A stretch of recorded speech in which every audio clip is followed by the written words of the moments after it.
পাঁচ শ্রেণীর মানুষকে নবীজি শাফাত করবে। এক নাম্বার সেদিন শাফাত করবে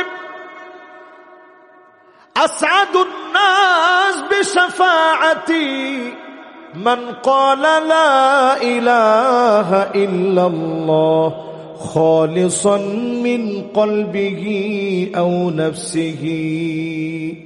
মন থেকে যে কালেমা পড়লো প্রথম শাফাত হবে তার জন্য, জোরে বলেন আল্লাহু আকবার। দুই নাম্বার নবীজি শাফাত করবে আযান শোনার পরে, কুলু মিথলা মা ইয়াকুলুল মুআযযিন। মুআযযিন যেমনে যেমনে আযান দেয় সুর দেওয়া দরকার নেই আপনার, আপনি তো সুর দিয়ে আযান দিবেন না, তখন মুআযযিনের মতন আপনি বলেন,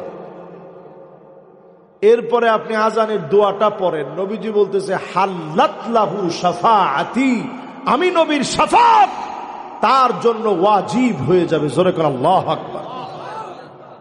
তাহলে নবীজি শাফাত করবে পাঁচ শ্রেণীর মানুষ, দুই নাম্বার শ্রেণী গেছে। তিন নাম্বার নবীজি শাফাত করবে ওই ব্যক্তিকে আকসারুহুম আলাইয়া সালাত, অধিক পরিমাণে যে দরুদ শরীফ পড়বে আল্লাহর নবী তাকে শাফাত করবে।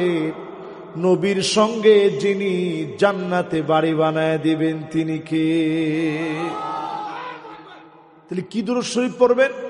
সাল্লাল্লাহু আলাইহি ওয়াসাল্লাম, সাল্লাল্লাহু আলাইহি ওয়াসাল্লাম, সাল্লাল্লাহু আলাইহি ওয়াসাল্লাম।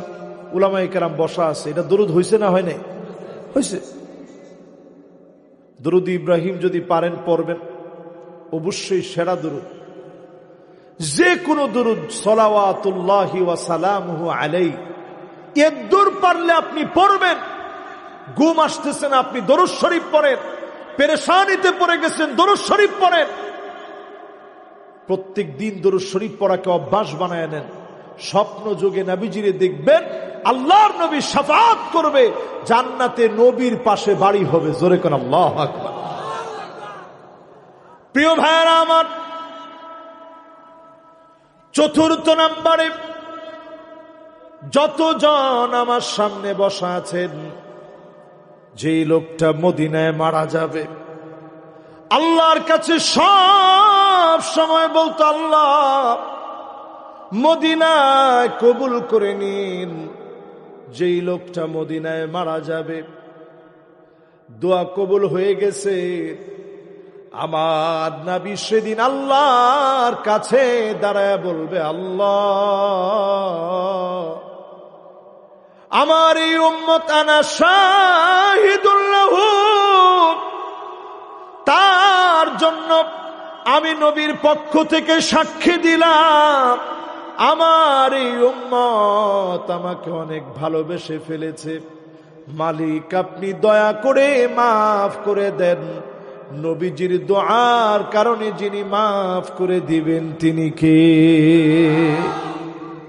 পাঁচ নম্বরে সেদিন শাফাত পাবে শাফাআতি লিআহলিল কাবায়ের মিন উম্মতি।